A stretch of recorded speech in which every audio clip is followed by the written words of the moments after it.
Thank you. On behalf of the 38 members of the committee, I'd like to thank you all for being here tonight as we kick off the 2024 election season with this Congressional Candidate Forum. We're very fortunate tonight to be joined by, and I actually have not seen her, but I thought she was coming, Town Supervisor Kathy Burke-Gonzalez. Not sure, maybe hasn't arrived yet, apologies there. Suffolk County Legislator Ann Welker, I do see you. And I had someone signed up. Craig Herskowitz was signed up. I don't believe I see him, but Craig Herskowitz is running for New York State's 2nd Senate District, and he's wonderful. The chair of the South Hole Democrats, Sandy Benedetto, is joining us tonight. The chair of the Southampton Democratic Committee, Gordon Hare, is here. Gordon. And the vice chair of the Shelter Island Dems, Kat Brigham, is here. Let's see. Jay Schneiderman, who needs no introduction, is here this evening. And East Hampton Town Board member Ian Calder-Piedmont is here. Hey, Ian. And 1,000 apologies if I've missed anyone. I was running around a little bit beforehand. But thank you, everyone, so much for being here. Okay, now it's time for some tough love. We should all be prepared for a rough road ahead. 2024 is going to be a close race. We don't need to ride the daily roller coaster to know that the presidential will be decided by just 6 swing states. And closer to home, Democrats have not won the congressional seat in this district since 2012. So even though East Hampton remains most definitely and defiantly blue, we can't take anything for granted. The red waves that washed over Long Island in 2022 and 23 have not receded. The 24 elections won't be easy, but nothing worthwhile ever is. So let's make sure that we celebrate the wins when they happen, like Tom Suozzi's victory in the special election to replace George Santos in the 3rd Congressional District.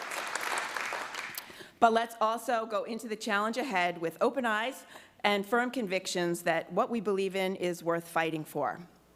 Those of us in attendance tonight are engaged in the political process, but so many other folks are not. That's why events like this are so important. So when you leave tonight, please be sure to share what you've learned with your networks. Democracy is not a spectator sport. Spread the word to your families, friends, neighbors, and colleagues about the importance of voting in the primary on June 25th and the general election on November 5th. As President Biden likes to say, there is nothing we can't do if we do it together. It's going to take each and every one of us working together to get our excellent Democratic candidates elected at all levels of government. With that in mind, I'd like to bring out 2 outstanding public servants who are running to represent us in the State Assembly and State Senate, Sarah Anker and Tommy John Scavone.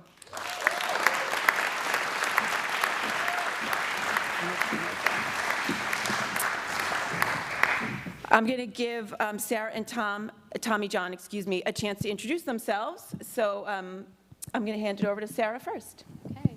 Is it on? Yeah. Okay, hey, I'm Sarah Anker. I've been a Suffolk County legislator for 13 years, 7 campaigns. It's been a long haul.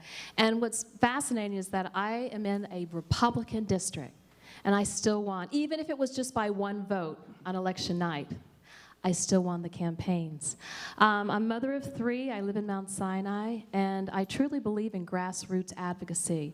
I created a not-for-profit about 20 years ago advocating that we find out why there's so many women coming down with breast cancer. And I truly believe it's environmentally related, many of the cases. I worked with the Civic Association, creating beautiful parks, quality of life projects. I just finished up as a legislator, which, by the way, was my last term limited day was December 31st of last year. But the North Shore Rail Trail is a beautiful trail, 10-mile trail, federally funded, that I was able to work on. And a lot of folks said, there's no way you're going to get it done. But I did it. And I feel that there's so much more to do on the state level. You know, we have so many issues issues with affordability. You know, where are our kids going to live? Right now, they're in our basement, or they're moving away to another state. We need to do more with that, and I'm looking forward to doing that. I've worked with a lot of affordability housing developments and looking to not only help our young adults, but our senior citizens. I chaired the senior committee for many years, and I was just out at Leisure Village the other day, and I'm going to go into, this is a really important topic while you're here, fundraising. I know it's not glamorous, and it's something I know I don't like doing a lot. I'd rather get into the issues, but we have to do it. And Tommy John and I have this amazing ability to get matching funds 10 times by the state. So your contribution of $100 is really going to be worth $1,050. Your contribution, let's see, was it $10, is like $160. It's given me the ability to have a truly viable race. My opponent is an incumbent. He's a Republican. He's been endorsed by not only unions, but law enforcement. I had those endorsements as a legislator, and I'm going to take them away from him. So hopefully, hopefully I can. Hopefully I can. My dad was IBEW. I'm from a union family. My 3 kids, my son is getting his master's degree at University of Pennsylvania. He's in Philly, and he says, Mom, I think I want to be mayor of Philly. And I'm like, okay, Josh, you give it a shot, but I'd rather you come home. How about the city or a closer place? My daughter, actually, my younger daughter, she is getting her master's degree at Boston University for education. So she's going to be a school teacher, as my sister is a school teacher. And what's interesting is they both have their graduations on the same weekend. So I'll be flying from Boston to Philly within the day. But again, I truly believe that there's so many more important issues that we need to address. I'm very based with family values, and that's something we need to get across to everyone. You know, we're being steamrolled by the Republican Party, and we need to show them that we are the real deal. We are the people here within Suffolk County that can make their lives better. So thank you so much. Go to sarahanker.com, and I really appreciate your support. Thank you.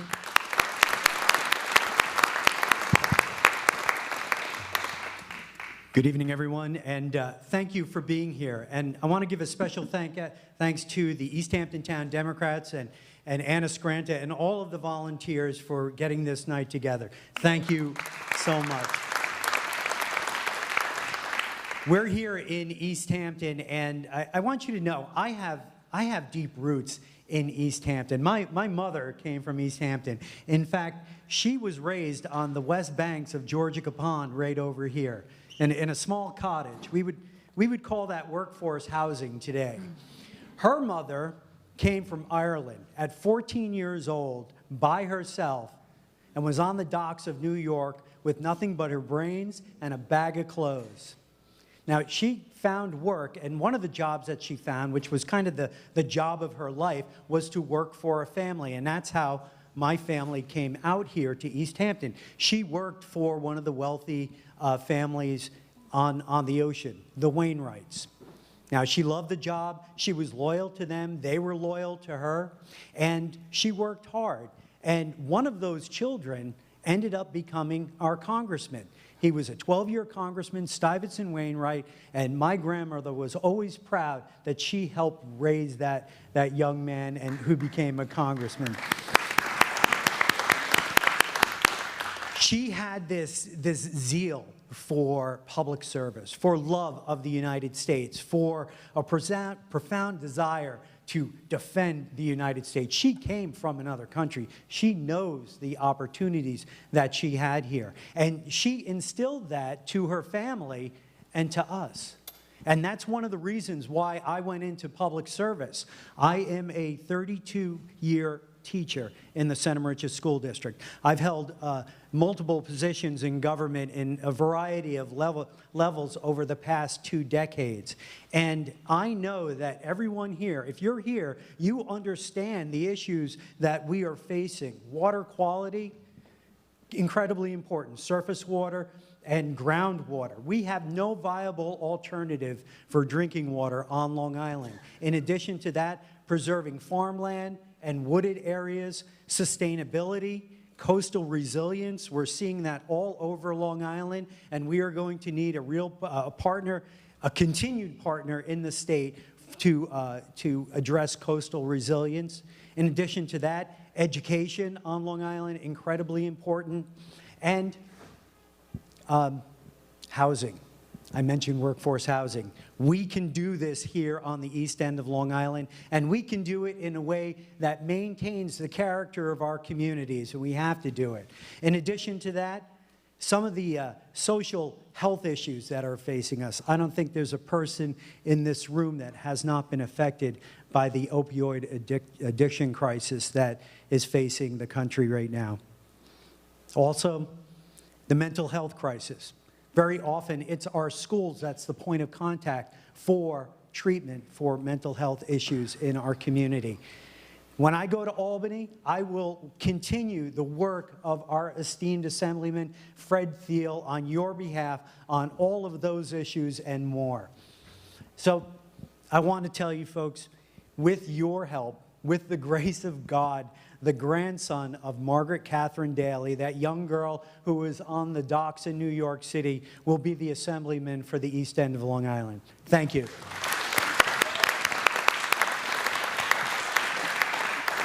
Thank you, Sarah and Tommy John. You have our support. Thank you so much for being here tonight.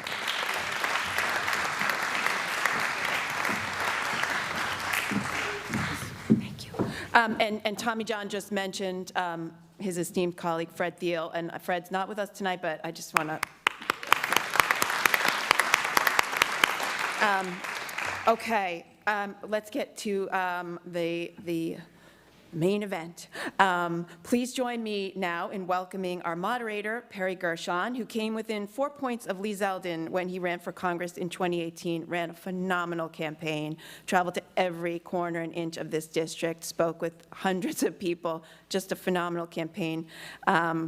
Perry is now a member of the East Hampton Democrats, and we're lucky to have him at the helm this evening. Perry Gershon.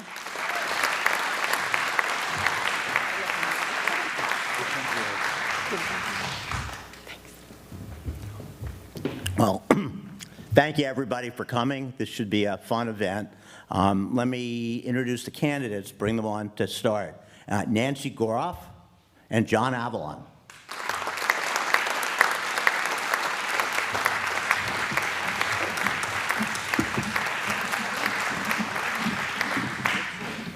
That's going the wrong way.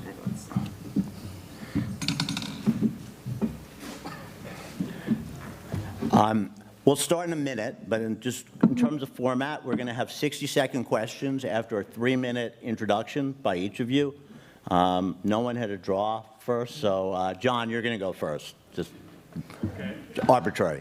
But before you start, I just want everyone to remember, as we listen, we are all Democrats. This is a friendly forum, and from my point of view, more important than anything else you hear from them, you've all got to support the winner of this race.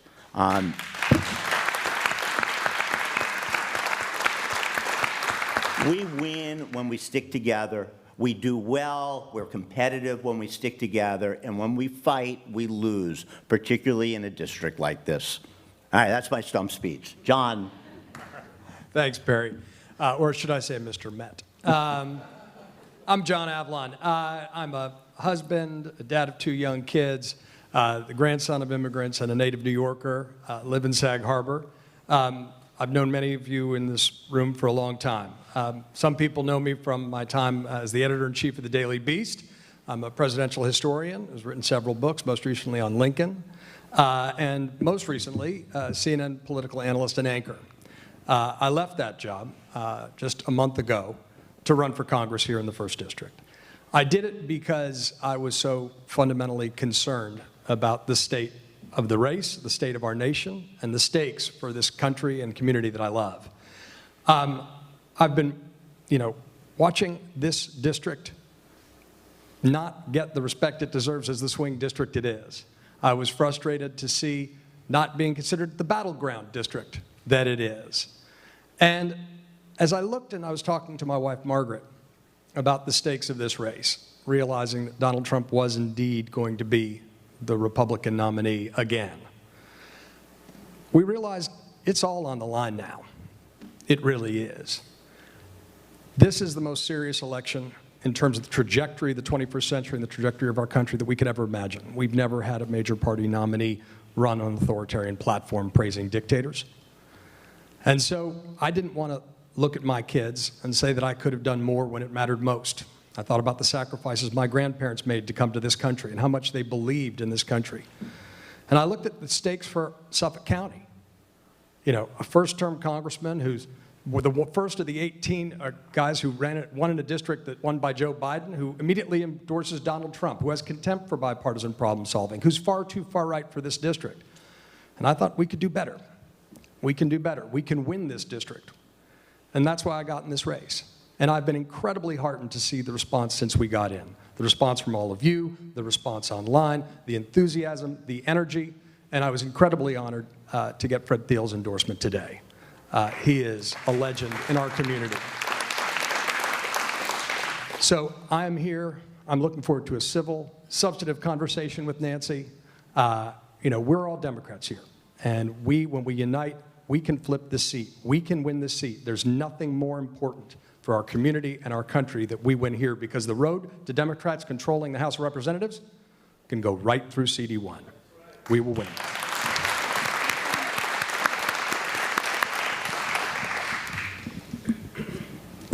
I want to thank Anna and East Hampton Dems, Perry, for your moderation here, and thank you all for being here. You all know me as the scientist who ran against Lee Zeldin in 2020. I want to tell you about what I've been doing since then. We're going to hear a lot tonight, we've already heard, about the importance of democracy, and I believe we need to fight back to preserve our democracy. So I want to tell you about what I've been doing on that score since the last time I ran and why I'm running again. In 2021, in a school district next door to mine, Smithtown, 3 right-wing extremists were elected to the school board. Democracy isn't only about the House of Representatives and who is president. We have to be focusing at every level. This was a wake-up call for many of us, and so we created a new nonprofit called the Long Island Strong Schools Alliance to mobilize people to advocate for our public schools and to make sure that there are good policies in our schools so that every child feels like their school is a place where they belong, no matter who they are. We also work to get good people elected to school boards, and we have made a difference, including in Smithtown and in a host of other districts on Long Island. Building teams like that, building community, so that we build our democracy, build our democratic strength with a little d and a big D. That's what I've been devoting my time to, and that's why I'm running. Because right now, Nick LaLota is not protecting our democracy. He is not there for the people of this district. We know from what he's done and hasn't done with regard to immigration, women's right to choose, and reproductive freedom, and even getting our deduction on state and local taxes back to its full amount. He talks about things, but he doesn't actually deliver ever. All he's interested in is nice publicity and talking points. He doesn't want to actually get the job done. So I am running to make sure that we are protecting our democracy, including reproductive freedoms, protecting our kids from gun violence and bullying in school, protecting our environment from the extremes of climate change and threats to our clean water, and building an economy that works for everyone. We've been doing the work of building our community and building that strength across the district and across Suffolk County and Long Island. And I'm excited now to be working again to win this seat, and we will do everything we need to flip it. Look forward to the conversation. Okay, candidates, thank you for the opening statements. Why don't we start with Nancy this time, and then we'll go to John. So first question, and 60 seconds for the answer. What have you done that you think best qualifies you to represent CD1 in Washington? And why are you the strongest candidate to win in November? Thank you. So, to pick up where I just left off, to beat Nick LaLota, we need to inspire voters, we need to hold him accountable, and show a contrast with him.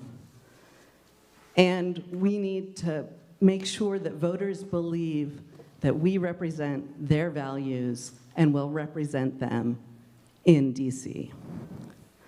We know that Nick LaLota doesn't do any of that. My background, having been a long-time committed fighter on climate, an educator at Stony Brook University, which is one of the top engines of social mobility in our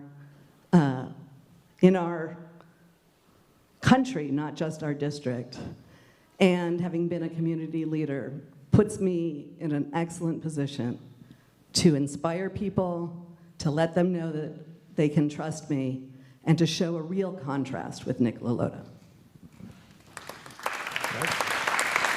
I like the standing up thing, so I guess we'll just keep doing that.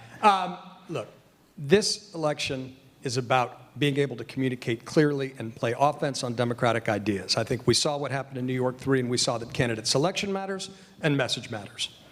And I've spoken to Democrats across this district who are frustrated at the fact that we haven't been playing offense enough. We haven't been making a clear enough argument on the issues. And we know from what happened in New York 3, we need to seize the center. You know, I've spent most of my career as a journalist, but also focusing on how to win over independent voters, how to combat hyperpartisanship, because the polarization is killing our country. And to do that, and to win this district in particular, because God bless, it's one of the few swing districts in New York State and frankly in the country, we need to be able to not just energize the base, we need to win over a majority of independents, and we need to win over a sliver of Republicans that are anti-Trump. And we can do that.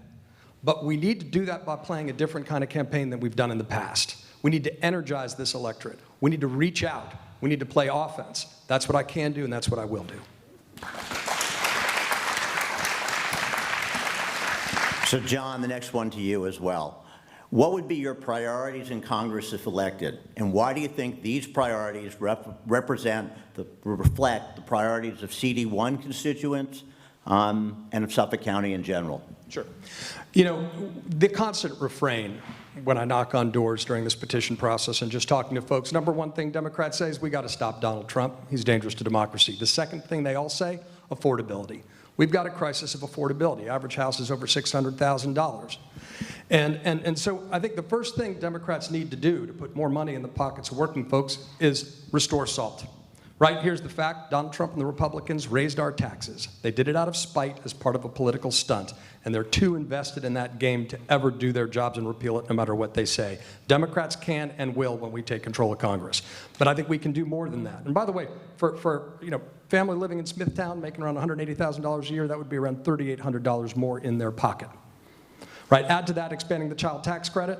That's real money in people's pocket, can deal with the affordability crisis. Beyond that, of course, combating climate change, doing everything we can to build the middle class, directing the infrastructure funds to improve our transportation, to make sure we're doing other things to help heal the divide in our country, the John Lewis Voting Rights Act, civic education. I could go on and on, but the top line, we need to address the affordability crisis and make people feel that democracy works for working families again. Thank you. Nancy? All of the issues that John mentioned, that I've mentioned before, are all critically important. But for those of you who have lived in Suffolk County for a long time, you know how complicated the different layers of government are, and that people never have any idea who they're supposed to go to solve which problem. In my view, the number one responsibility of any elected official at any level, and Tommy John, you know what I'm talking about, is to help your constituents get to the services they need at whatever level of government it is. So my first priority in setting up my congressional office will be making sure we have a top-notch, fully transparent, easily accessible constituent services program so that when somebody comes to us, trying to figure out how to get a stoplight, which is not a congressional issue, and we all know it's not a congressional issue, to get a stoplight in your neighborhood. We will be there to help them get connected with the right part of the government. That's how we convince people that democracy is working for them, by making it easy and accessible. So this next question is one to hopefully let us, the audience, learn a little bit more about how you think and who you'd like to emulate.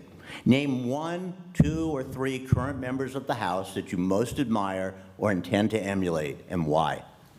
Of the House. It's a great question. No, go ahead, Nancy. That's fine. Nancy, sorry. Please. I have been really inspired by so many members of Congress who I've met. I will pick 2. It's hard, but I'm going to pick 2. One is Bill Foster, who is an easy one for me because he is the PhD scientist in Congress, and he's told his supporters that they should support me because it'll cut his workload in half. As somebody who can help explain complicated science to other members as well as to constituents, because there are so many problems that have a scientific component.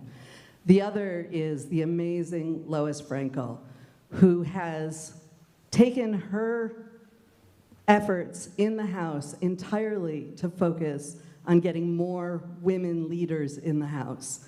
And I'm very proud to have her endorsement of both of these members and of Lois Frankel's group, Elect Democratic Women, which helps get more women into the House. And so I will certainly be doing everything I can to learn from both of them. Thank you, Nancy. Name just a few. Seth Moulton. He's a young Democrat.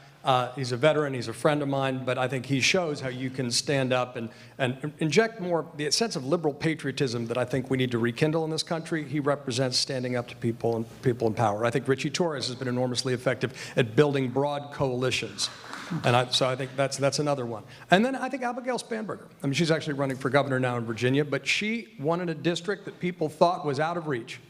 And she did it by building those broad coalitions you need to do to win in a district that some people had written off. So those 3. Wow, great answers. So we're going to go out of order a little bit because the next questions are different for each of the 2 of you. And I'm going to go in the order written here. So Nancy, and these are tough ones. Nancy, you lost by a substantial margin in 2020.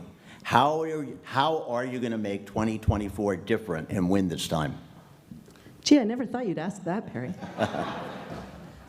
2024 is a different election from 2020, right? It is not Lee Zeldin. It is a freshman incumbent that nobody can even remember who it is who represents them. It's not a pandemic, so it can actually talk to people face to face, which for me is something really, really important. The district is a bit better because of redistricting, so we have that as well. But I want to talk about me and where I am now. So I learned a lot. As a first-time candidate, I learned a ton. And I put myself in good company with people like Barack Obama and your favorite Abraham Lincoln, who ran and lost and ran again. So there's what I learned, but there's also the connections I've made across the district through my work with the Long Island Strong Schools Alliance. And the fact that this is something that has mobilized parents across the district because we're helping their kids. And that network is incredibly strong and powerful, and I'm very proud of it. Thank you. John, you will be accused of carpetbagging. In fact, you already have been by the GOP. Yes. How do you get over this potential handicap and win? I appreciate the question, Perry, because of course you were accused of carpetbagging. I was indeed. And I will note that he did better against Lee Zeldin than anyone, just as a mathematical. Look, first of all, I think that New Yorkers understand it's about the quality of the candidate and that candidates come from all over, and folks in Suffolk County understand there's a dynamic relationship with people across our state. I don't think you can get boxed out by having people ignore the fact that I love this community, and I've got deep roots in this community. I look around this room, and I've seen people who've known me for over a decade. And so I think that carpetbagger attack doesn't hold water at a time when people know that more than anything, we need to win. And that's the message. This is not, the fact the GOP attacked me the day I got in, of course, is a badge of honor. And I'm being attacked by, folks, all over because I disrupted the dynamics of this race. I was incredibly pleased to see that House Majority PAC put this race back on the map. They're going to invest in it. So I take all the attacks. I take them as they come. The fact is I've shaken up the race because all of a sudden folks know that Nick Lalota's in real trouble with me in the race. Let me add that, as you both know, you will be attacked, and you have to make the best of it. One of my favorite attacks from 2018 that I still cherish was the tweet from Don Jr. against me. That was a real honor. Called me unhinged. Oh, that's good. That's good. Well done, sir. John, to you. What do you think are the issues that affect the East End that can be at best addressed by Congress, and how can you have an impact? Also for Suffolk County, if the answer is different than for the East End. Look, I mean, look, we are a coastal community. That's true throughout the district, and obviously combating climate change is a massive responsibility. I think what the Army Corps of Engineers did that was put in place, that Tim Bishop was a big part of getting to come here, in terms of FIMP and putting back in the beaches, recirculating the sand, that's a step in the right direction for climate change, but a lot more needs to be done. It requires actually a member of Congress who's looking at those solutions, and Republicans keep trying to gut that stuff. I think Tim Bishop, when he served on the Water and the Water Resources Environment Committee of Transportation, that's a place I'd like to be because we can make a difference in water quality and combat climate change. That's a concrete role that a member of Congress can play for our community. I also think transportation in general. I mean, I would like to see us get money for rail sidings so that we can get more trains coming up and down, increase transportation, taking advantage of the changing nature of work, and reducing traffic, which is something that frustrates everybody. But the lens through which to look everything is we need to reunite the nation. To do that, we need to rebuild the middle class. And so that's the prism I think we need to look at. What can rebuild the middle class across Suffolk County and across this country? Nancy?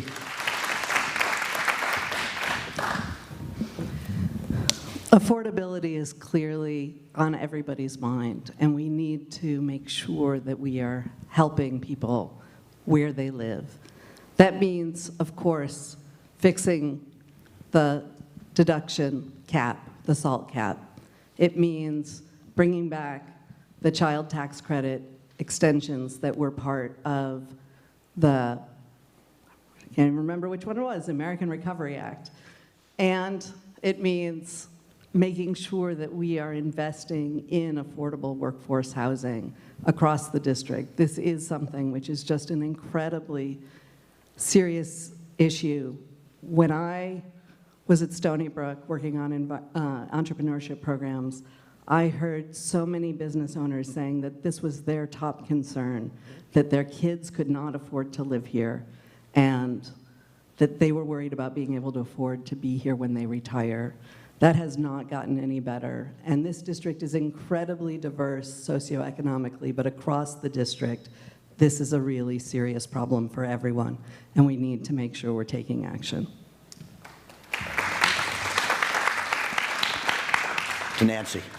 Oh, you're mixing up that way? Yeah. One of the most potent attacks on Democrats this is to both of you, but Nancy first. One of the most potent attacks on Democrats is the country's strategy to tackle immigration. Mm-hmm. How will you approach this issue in Congress? And equally important, how will you approach it on the campaign trail? Because you know the Republicans will try to use it against you. Immigration is a prime example of Nick Lalota's only caring about talking points and not actually solving the problems.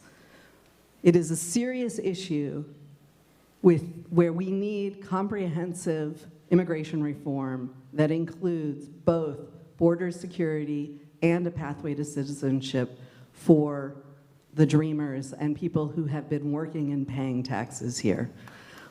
Thank you. But the Democrats agreed in the Senate through hard negotiations with conservative Republican James Lankford to forget about the pathway to citizenship part for now and focus on the border security pieces. And they were willing to do that negotiation. Nick Lalotta just said, I don't know what's in the deal, but I'm not gonna like it, before it was public what was in the deal. He is vulnerable on this issue. All he did was try to impeach and succeed in impeaching the Secretary of Homeland Security, and we need to hold him accountable for just talking and not doing. Don? We need more legal immigration and less illegal immigration. That's the common sense that everybody understands, and as Democrats, we know the way to get that done is through comprehensive immigration reform. Benefiting the dreamers, H-1A visas for agricultural workers. This benefits everybody. Getting folks out of the shadows, pathway to citizenship. But the other piece of that needs to be more border security, border enforcement, and applying the rules and the laws so people have faith that our system works and that our borders are secure. That faith has been undermined, and it undermines support for immigration, which, lest we forget, makes us stronger, economically, culturally, and in every possible way. But it needs to be done the right way. And I will say, it wasn't just that Nick said no to the bipartisan border security deal that Democrats agreed to ensure Ukraine and Israel and Taiwan were funded. It was that he put out a tweet unnecessarily mocking it. He put out a tweet mocking Senator James Lankford, the conservative Oklahoma senator, saying, my 9-year-old did a better job negotiating bedtime than Lankford did on that deal. The deal that the Border Patrol had endorsed, the deal that the Wall Street Journal said was the toughest bill that would get done. It's that contempt for bipartisanship that bothers me. It's that he, listening to Donald Trump as a Trump flunky, said, I'd rather fundraise and fearmonger than fix this problem. And that's a firing offense.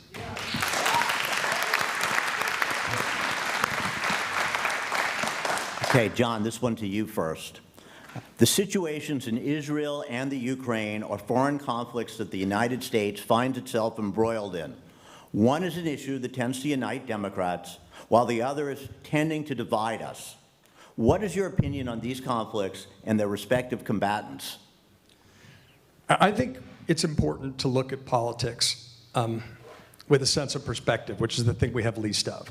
Whenever possible, when things seem muddy, try to imagine how it's going to look in 20 years, and it imposes perspective on our problems. What infuriates me about Republicans' refusal to stand up to Russian aggression isn't just that they flipped on a dime from their historic position on Donald Trump, but it's that the moral clarity that the moment provides has been willfully lost. We need to defend democracy. Joe Biden's right. The defining struggle of our time is autocracy versus democracy. We need to stand up for democracy. We need to stand up for freedom. We need to stand up for Vladimir Putin. We've got the moral high ground and the common ground on this issue, and we need to support them. With Israel, look, I lived through 9/11 up close, as many of you did. When a country is as brutally and viciously attacked by terrorists as Israel was on October 7th, I don't believe there's room for a lot of whataboutism and moral relativism, and I was nauseated by the anti-Semitism that spelled out as folks in the wake of that attack. I think we need to stand with the victims of terrorism, not the people who blame the victims. But we also need to make sure, as the Biden administration is, that that humanitarian support is being provided to Gaza, that we are looking for an off-ramp and ultimately a two-state solution, because that's the only way we'll have peace in the region. Nancy? American leadership depends on supporting our allies. And we know how important it is. As you said, it unites Democrats to support Ukraine. There are also plenty of Republicans who still remember that Putin is an autocrat. And so we need to hold Republicans responsible for the fact that they are not willing to support our allies. In Israel, as you and I both know, Perry, as longtime J Street supporters, there is a long, long history. It didn't start on October 7th. It didn't start in 1948. Israel has the right to defend itself and must be allowed to defend itself. At the same time, what they are doing now is not really helping them become more safe.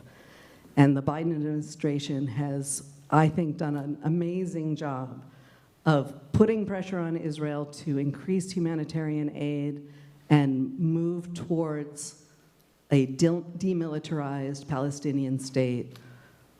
while also making clear that Israel is a democratic ally and they have the right to defend themselves. So I'm with the Biden administration on this completely. Okay, the next two questions, first to Nancy, then to John, different questions. Nancy, you're experienced in running campaigns, organizing, and fundraising. What are the biggest challenges a CD1 Democrat will face, and how will you conquer them? We need to get our voters out and make sure that we are speaking to people across the political spectrum who are willing to listen, which means we need to be listening to them. So we have instituted in our field program, our organizing program, that we are making sure when people go out and knock on doors, what they are hearing is coming back to us. So we can make sure that we are then reflecting that in our messaging and in our thinking. We also are using relational organizing, which is where we get people who are volunteers to communicate not just by text banking with random people. Those of you who've done that, you know how low the contact rates are. I see nodding. We're going to have people texting their own friends and family and letting us know which of those people they've reached and are supportive. So we're going to be using both this listening and the relational organizing to make sure we are turning people out and motivating them.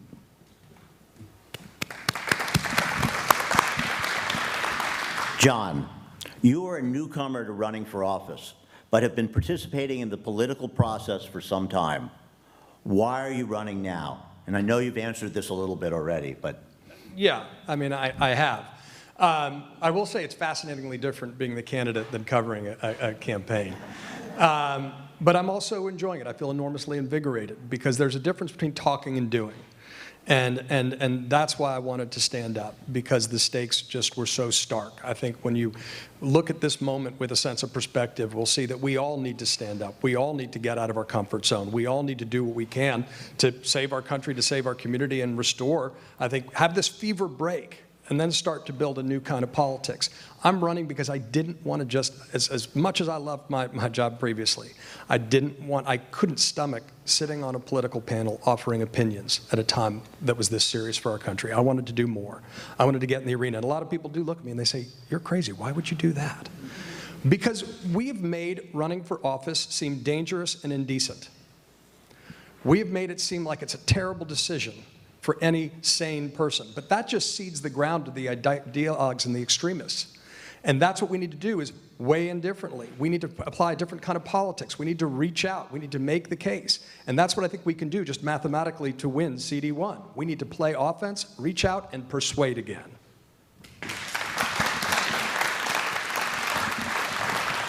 Okay, this one's for both of you. John, you're first.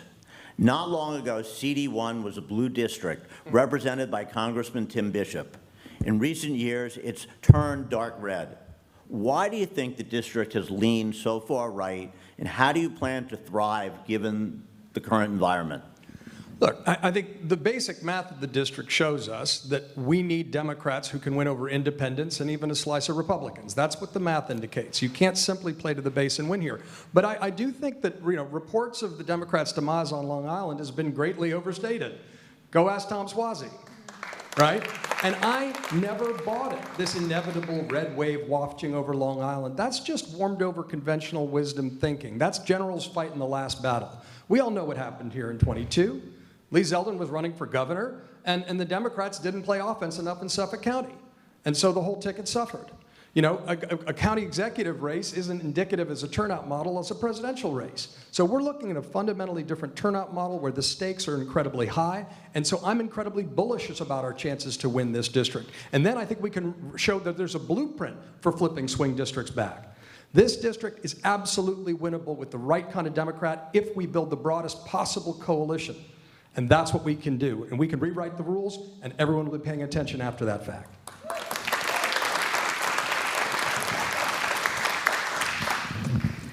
We absolutely can win here. And we need to win here. We need to build up our democracy from the top down, from the bottom up. The last election, absolutely decided by turnout. In order to win in 2024, let's think about that. What does it mean? It means getting people out to vote.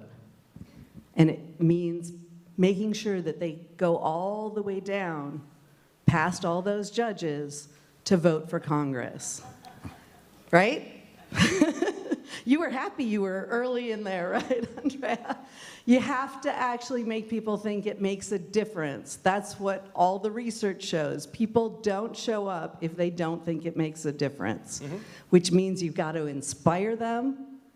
You've got to show a contrast with Nick LaLota. You have to tell them that, have their friends tell them that it makes a difference and that their friends care about it. That's what we're going to do to inspire people and get rid of Nick LaLota. And we're very excited to do that work.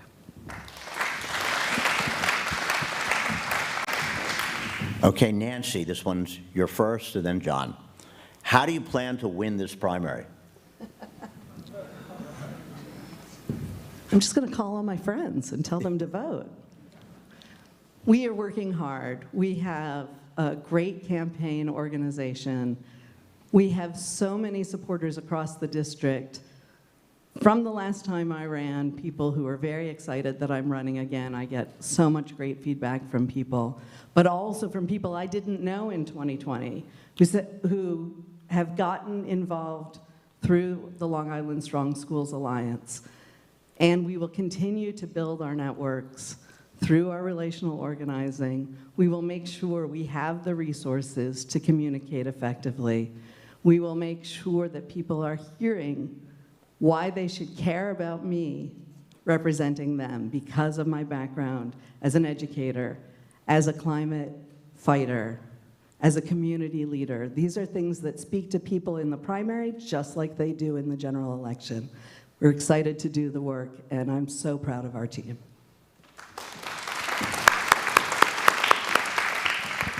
I have been inspired by the reaction to my entering this race. We've been in this race less than 3 weeks, and I've heard from people across the district and some of you about the jolt of energy it's brought to this campaign, about the sense of optimism. And it's been reflected in the data. I mean, it's been reflected in our opening video getting over 2 million views, an enormous amount of support, both financial and from local grassroots activists. People feel a sense that we can win. That optimism trickles down. Whether I talk to progressive activists or people in Smithtown, there is a sense that, you know what, this thing is winnable. That kind of energy is palpable. And I think ultimately it's a question about the pragmatic question of who is best equipped to win. I have enormous respect for Nancy. I voted for her, in 2020. And I think everyone here did. But I do think that there's just a pragmatic sense that there is no substitute for victory in this election. There's none. And so that's causing people to take notice. And I think we can bring a jolt of energy to this primary and translate that directly to the fight to Nick LaLota in the fall.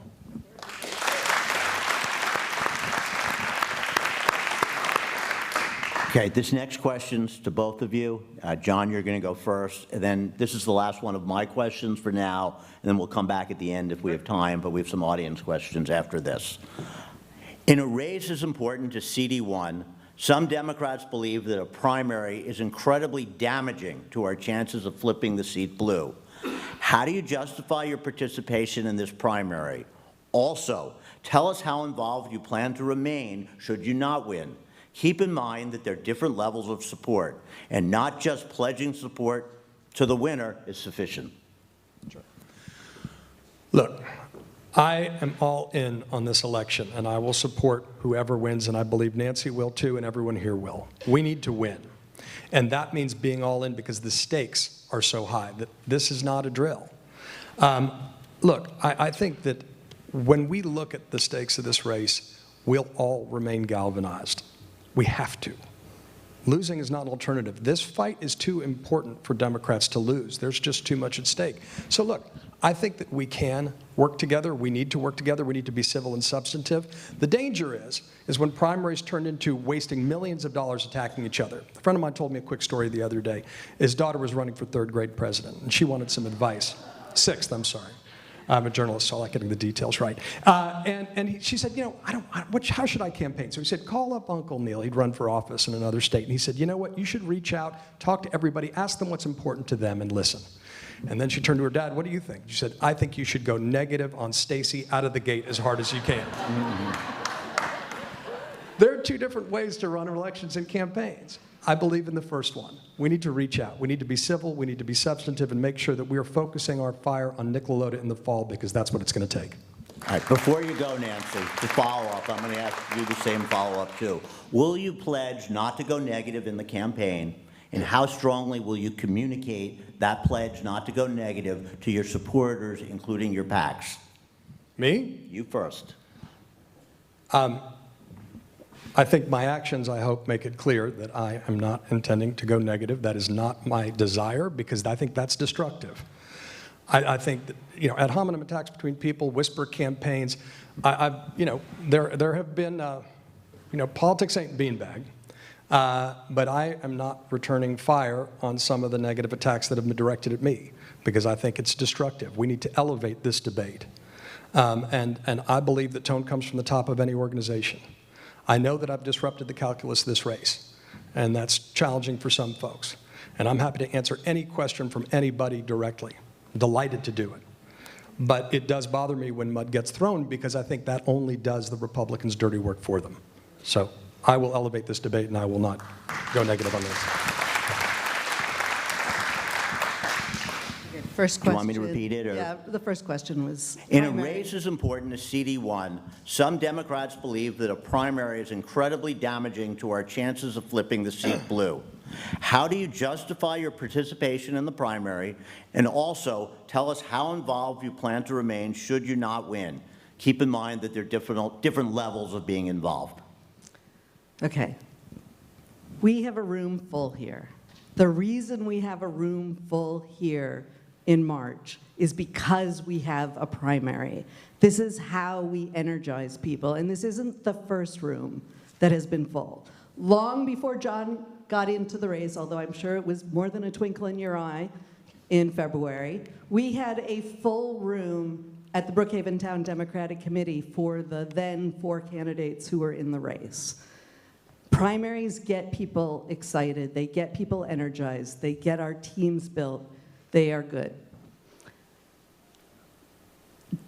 I have been here doing the work from before I ran, when I ran last time, since I ran, supporting the other candidates who are running in 2022, and now.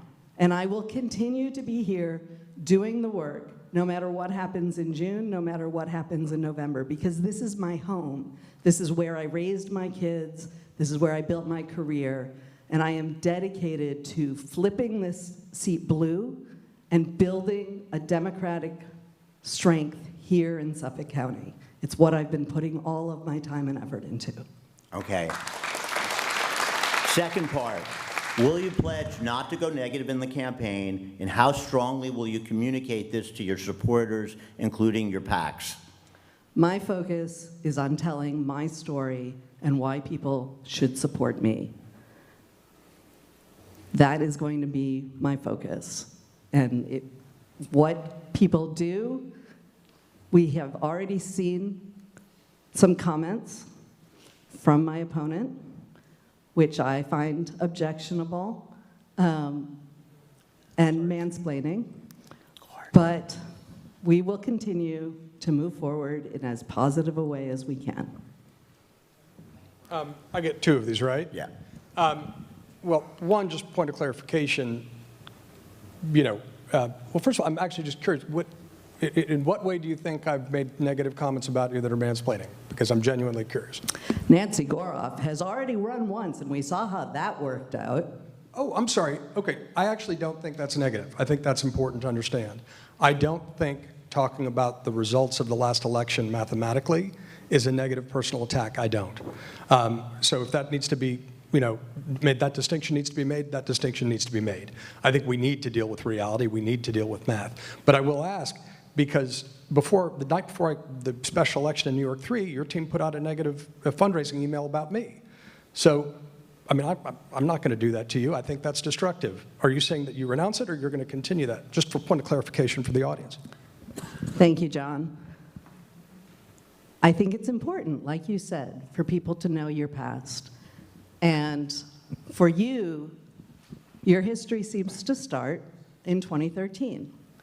Occasionally you mention that you did work for 9/11? Giuliani at 9/11, 2001. You rarely mention that you worked for him in 2008 when he was running for president. You rarely mention that you were at the Manhattan Institute as a fellow. So let's talk about it. It's great. So those are things that you seem to choose to not mention. Well, I appreciate you going back into my past, and I know that you've been doing a good deal of this because there are consultants who depend on that kind of work. Look, we are our whole lives. People evolve over their lives. I worked for Rudy, as I've said, when he was sane. And I make no excuses for the work I did during 9/11, where my team and I wrote the eulogies for 343 firefighters and 37 Port Authority police officers and 26 New York City police officers. That was a formative moment in my life, and I think all real New Yorkers understand that was a moment where we were united as a nation. I was proud to be part of it, and that will always be an important part of me. We have done lots of things over the course of our lives. So I just want to be clear, you're admitting that you have gone, negative to me, because I'm just talking about math. But let's talk about history. The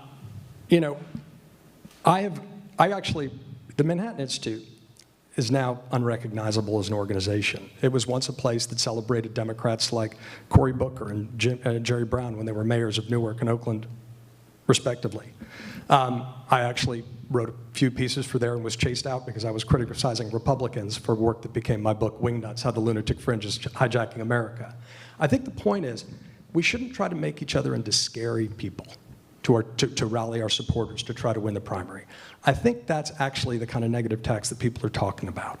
I don't think talking about objective election results is negative. I think that's just math. I think that's just a record. I think that's just reality. So, point taken on the negatives, but not on the just math. Because, as I've already pointed out, people that you have held up as heroes and as role models have also run and lost and run again and won. And Are you comparing yourself to Abraham Lincoln? No. There are many examples. Of course there are. Of course there are. In fact, it's considered more or less a truism in politics that running is a great way to win when you run again.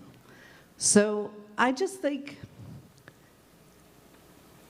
I did not say anything to a reporter about your chances, except that I welcome you to the fight. And I do welcome you to the fight because I think it does provide tremendous energy here.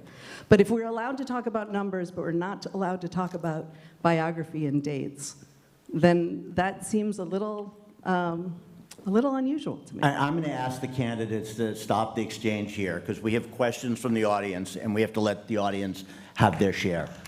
Absolutely. We actually have two questions that are roughly the same, so I'll put them together. And Nancy, you're first. How will you address the affordable housing crisis on the East End and in Suffolk County generally? Yeah, let's be clear. The affordable housing crisis is bad everywhere in the district. And we have incredible diversity of socioeconomics in this district, but affordable housing is something that is a struggle for people everywhere. So as I said, we need to get back the SALT deduction in its entirety, because that is real money in pockets for people here. And the only way we can do that is by flipping the seat, flipping the house.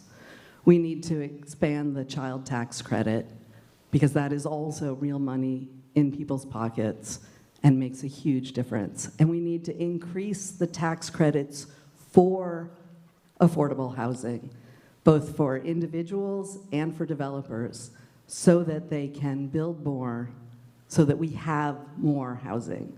All of that has to be done, all of the affordable housing piece has to be done with local approval and local processes. But what the federal government can do is put money into this by giving tax credits, which encourage developers to actually build more housing, and we need that desperately.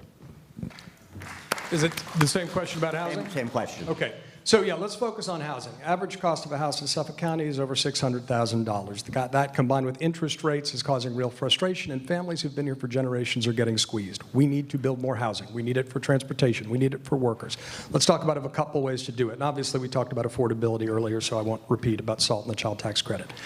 One, I think that there's things we can do for the ADUs to actually allow people to build additional houses on their property that can make more multi-generational housing so people don't have to leave. I think that can also be a revenue stream. I think that's positive. I think with the governor's proposal fell flat to some folks initially because it seemed like we were going to impose, big buildings on communities. Obviously, any new housing needs to be done in conjunction with communities. It needs to be consistent with the historic character of communities.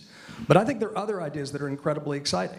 There's beginning to be a move to repurpose the footprint of old malls. Right? Already they're connected to the community. They're decent road space. Some are, in our communities, and we can actually build affordable housing tiered on it and take advantage of the structure. All of a sudden, you've got restaurants, bars. You've got basically a pop-up community that can be a perfect place for affordable housing, for temporary workers, and for small dwellings. That's a way to do it that doesn't impinge on historic communities. So we need all of the above, but it needs to be done in conjunction with communities. The federal government can help and should and lead. Okay, the next one, John, you go first, and it's to both of you. And you touched on it a little bit already. Do you agree that there should be an immediate ceasefire in Gaza? Not unless the hostages are released as part of that immediate ceasefire. Nancy?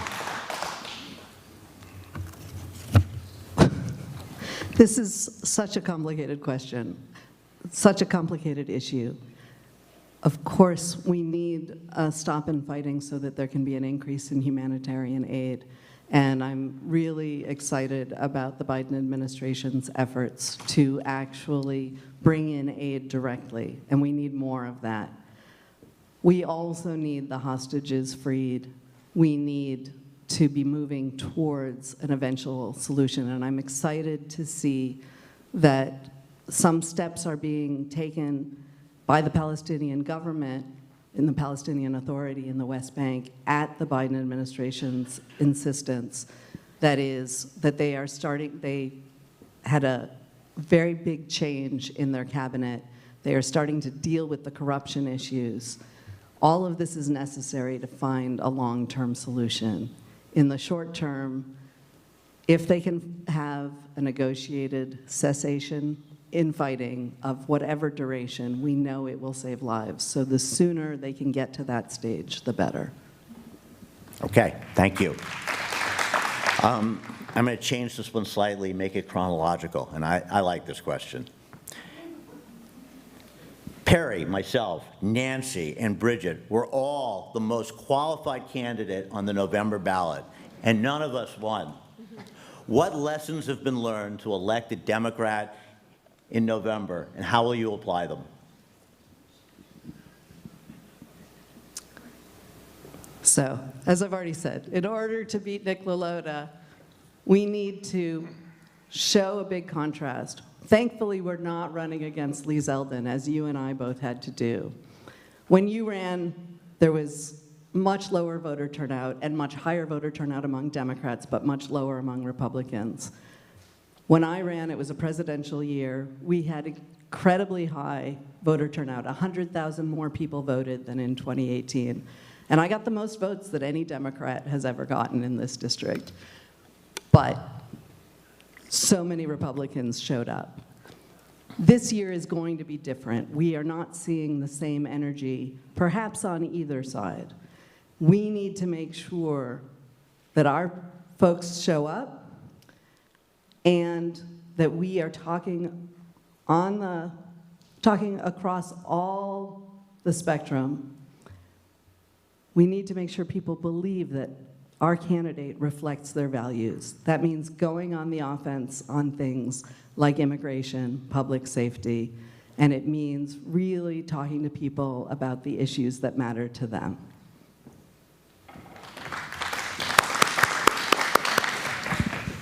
Look, we need to learn the lessons of the last election. We need to look at the new district lines. Albany made it a little bit more difficult for us. That increases the opportunity and the obligation for us to put forward a candidate who can not only inspire and fire up Democrats, along with a great Democratic ticket, but also win over independent voters and a slice of Republicans who I believe are up for grabs if we put forward a candidate who can communicate with them and appeal to them. We need that kind of candidate. Look, Lee Zeldin won in 2016 by 15 points. You know, you got him within a 4-point margin. Nancy, it was 10 points. It's not about the money. It's not just about the cycle. You know, if we get, you know, there's crosstab voting, but it does no good if people are voting Biden-Zeldin, for example, as unfortunately around 20,000 did in 2020. So we need to make sure we're putting forward a different kind of candidate who changes the math, who deals with the math of this district. And I think we can do that in a way that unifies us, inspires people, and draws on the wisdom and experience of everyone who's run. All good people, but we need to do something different, and we can together, and we can win this together and shock the world and rewrite the playbook. Okay, we have one more audience question, and then I have a couple, but at 8:20, we're going to stop and go to closing statements. So please highlight your work with labor unions. Sure.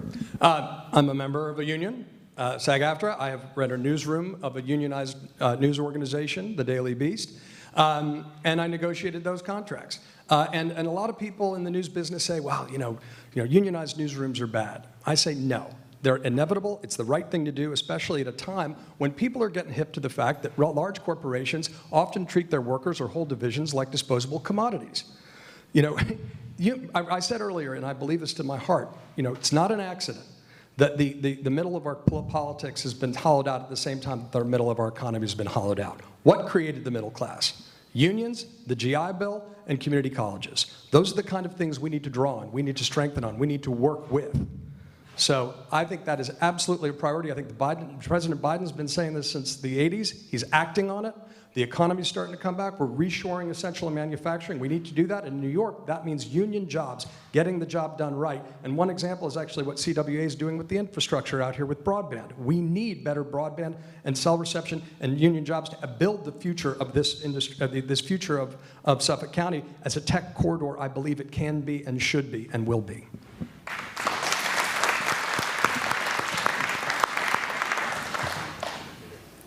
I am a union member. I've been a union member through the New York State Union of Teachers, and I sit my entire time at Stony Brook. And I have worked with the unions for the graduate students who are also unionized at Stony Brook, both through researchers and teachers. The unions are a pathway to the middle class, and they are what built the middle class, as President Biden said the other day in his awesome State of the Union address.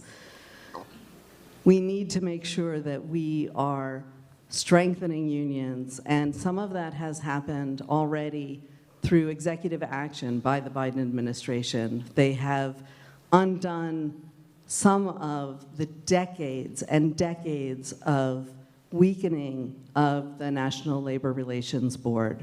That has happened over many decades and many administrations. And Joe Biden has been the most pro-labor president that many union leaders have told me they've ever seen.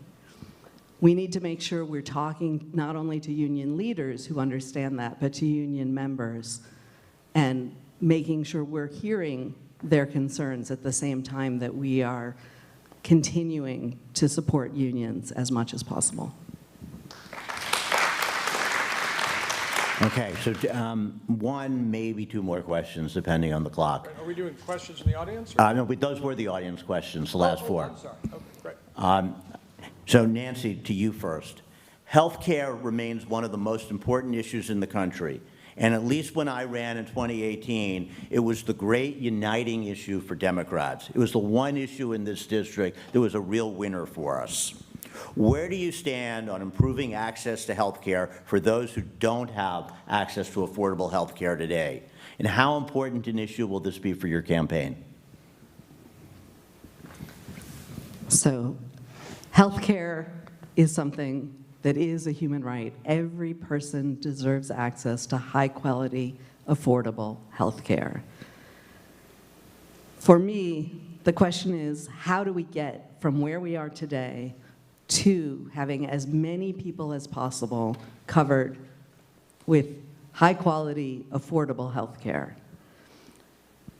We know that we have many reasons, many barriers to putting in a fully public healthcare system. We have negotiated contracts from unions that include coverage for healthcare.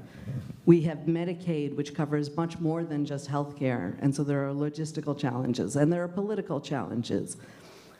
So we're not starting from scratch. What I support is lowering the age of Medicare so that more people have access to it, and allowing people who are below the minimum age to buy into Medicare as a public option. That way, by lowering the age over time to 50, we are covering the vast majority of major health expenses that people have. And by allowing people to buy in, we are providing a public option so that we're not spending government dollars, taxpayer dollars on insurance company profits. Ron? Good question.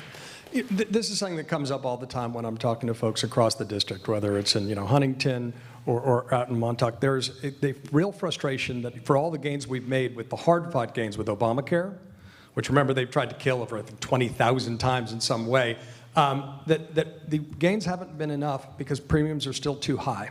The bureaucracy is still too much. Small business owners in particular feel this, their employees feel this. And so I think the answer is a public option, which by the way Barack Obama wanted to do when he was working on the ACA and was negotiated away. I think that was, now's the time to build on that foundation, and that is a critical option. I'm a pro-choice kind of guy across the board. Give people a public option, a new choice, and that will help bring more folks into these broader pools, and it may create an opening for the kind of transition that some folks want. Good people can disagree, but I think we saw the drag-out fight with so much misinformation around the simple, President Obama simply trying to bring what Mitt Romney had done in Massachusetts to the United States, and he was called a socialist. We need to do a public option. That's something that we can do. It is achievable. It's being done in states right now. It can lower costs and expand the pool, and there are other worthy ideas as well. I think that is worth exploring, but we need to make sure we're not creating the kind of backlash that hurts people. But there is no reason in the United States of America that people should go bankrupt when they get sick. That is morally outrageous.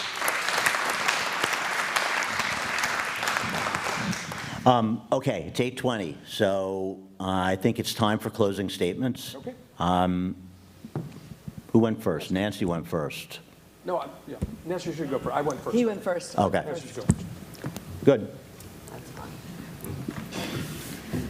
I want to thank you all again for being here. We know the stakes are high. We know how important this is. We are ready to do the work and work with you, building the team to actually turn this seat. And I just want to say to you, I'm not here tonight because I'm running for Congress. I'm running for Congress because I live here. This is my home and where I've been doing the work, building teams, building democracy for years. And this is a continuation of what I've been doing. Very excited to continue it and flip this seat, and would love to have your help.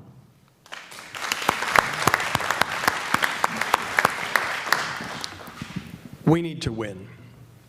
We need to win in a way that reflects our values. We need to win to do all the defense of democracy we know is necessary. We need to win, and the way to do that is to build the broadest possible coalition. And then we need to start building a new kind of politics that starts bringing people together, because there's much more that unites us than divides us as Americans and New Yorkers and folks in Suffolk County and across Long Island. The stakes couldn't be higher. A vote for Nick LaLota is a vote for Mike Johnson for Speaker. That's a vote for a national abortion ban. A vote for Nick LaLota is a vote for Donald Trump. That's 4 more years at least of division and demonization of people who we disagree with. We need to short-circuit that dysfunctional status quo by putting up a disruptive candidate who breaks that mold. Right now, we know people's frustration they feel is that we are always fighting, we're never fixing. We need to be able to reason together again. We need to find some hope in our politics again and to find common ground based on common facts. Because that's the way you actually solve problems. The frustration people feel is that maybe the system doesn't work for them. It's rigged against them. It works for big business. It works for billionaires and multimillionaires who get wealth transfers while emergency workers suffer during pandemic and billionaires get richer. But we know we can together rebuild the middle class. We can rebuild the infrastructure to make life a little easier and better here in Long Island.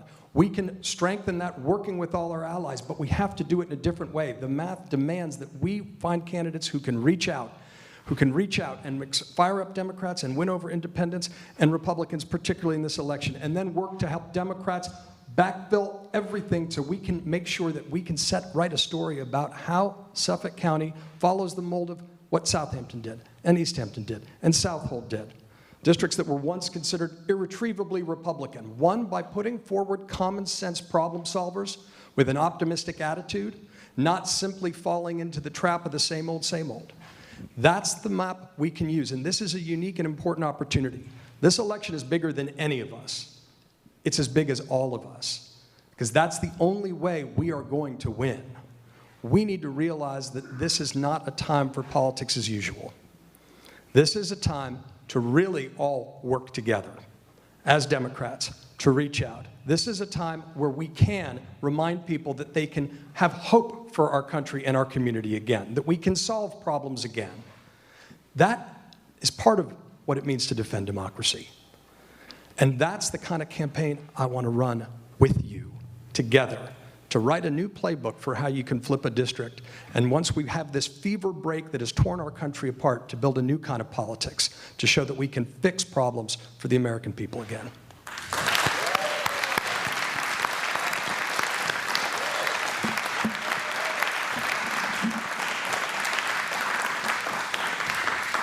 So just to close this out, I want to say thank you to both candidates. You're both excellent, and we will be well served to have either one of you represent us on the ballot in November. You had great answers, and you gave us a lot of good food for thought. Please cooperate with each other and don't resort to personal attacks, because that is how we lose. And to the audience, we win in November because we believe we are going to win. If we're negative on ourselves, that losing breeds losing and breeds Democrats staying home. If you go out and say to your friends and your neighbors how good these two candidates are and how happy you are to have the opportunity to vote for them both in June and in November, this primary will be a great event. We should be happy that we have these two here to represent us, and remember that the opponents are Nick LaLota and Donald Trump. Thank you for coming.